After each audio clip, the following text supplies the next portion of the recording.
Oh, more tariffs coming down the pipe. CNN's Maribel Aber joins us now from the NASDAQ market site in New York. Hello, Maribel. This could really threaten to reshape the cost of many of our everyday goods, huh? Hey, good morning, Chesley. Indeed, President Trump has unveiled new tariffs on popular consumer items that will take effect October 1st. Kitchen and bathroom cabinets, upholstered furniture, and heavy trucks face levies between 25 and 50%. Now, Trump says the tariffs are needed to counter what he calls the quote, flooding of such imports into the country. Shares of Wayfair, Williams-Sonoma, and Restoration Hardware parent RH tumbled on the news. Trump is also planning a 100% tariff on pharmaceuticals if a drug maker is not producing in the U.S. or actively building a plant. Several companies have made billions in commitments, including one by Eli Lilly just this week. He posted on Truth Social, President Trump posted companies must be breaking ground or under construction. So, Chesley, it's unclear if companies with only paper commitments will be spared the higher levies next week. We'll have to wait and see. All right. I understand that NBC Universal is warning YouTube TV that it could lose some of its content there. What's that all about? A dispute between YouTube TV and NBC Universal could lead to a blackout of your favorite programs. NBC Universal wants to charge more for programming, while YouTube TV is pushing back to avoid raising its price of $82.99 a month. And if agreement isn't reached, millions of viewers could lose access to NBC sports and entertainment content. This includes Sunday Night Football, The Voice, and other shows across Telemundo, USA, Bravo, and CNBC. YouTube TV says it's being charged more for the same content.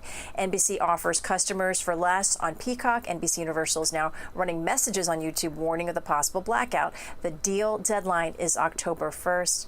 I mean, Chesley, don't mess with people Sunday night. Not my football. No, you don't. Don't mess with it at all. Absolutely. Understand now that Amazon's getting ready to shell out billions over how people got signed up and got locked in with Prime. In fact, $2.5 billion, to settle claims that Amazon tricked users into unwanted Prime memberships. The FTC says Amazon intentionally confused customers into signing up or renewing the service, then made it hard to cancel. Around 35 million customers will get refunds averaging $51 if they use the service less than 3 times. The settlement also includes a $1 billion civil penalty. Amazon denies any wrongdoing but agreed to change its practices and user interface. This includes adding clear buttons and prompts, Chesley, to ease the cancellation process. All right. Finally, let's talk about Starbucks restructuring here. We're talking about a lot of layoffs and even stores closing up for good. So, Chesley, Starbucks is laying off hundreds of workers and closing some stores as part of a $1 billion restructuring plan.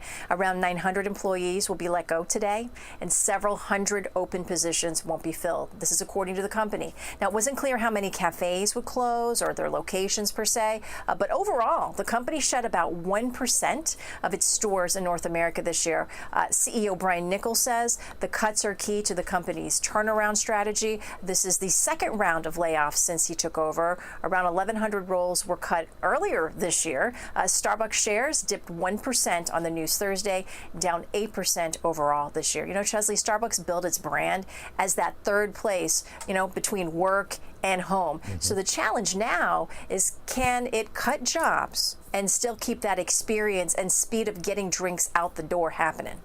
Are you a coffee drinker, Maribel? No, coffee. No, same here. But a lot of people. We're the same. Yeah, we are the same. It's a lot of same in a lot of areas. People are hooked on that stuff. So I don't know. I mean, there may be some unrest. We'll see. We will see. Yeah. All right. Thanks a lot, Maribel. Really appreciate it. You got it.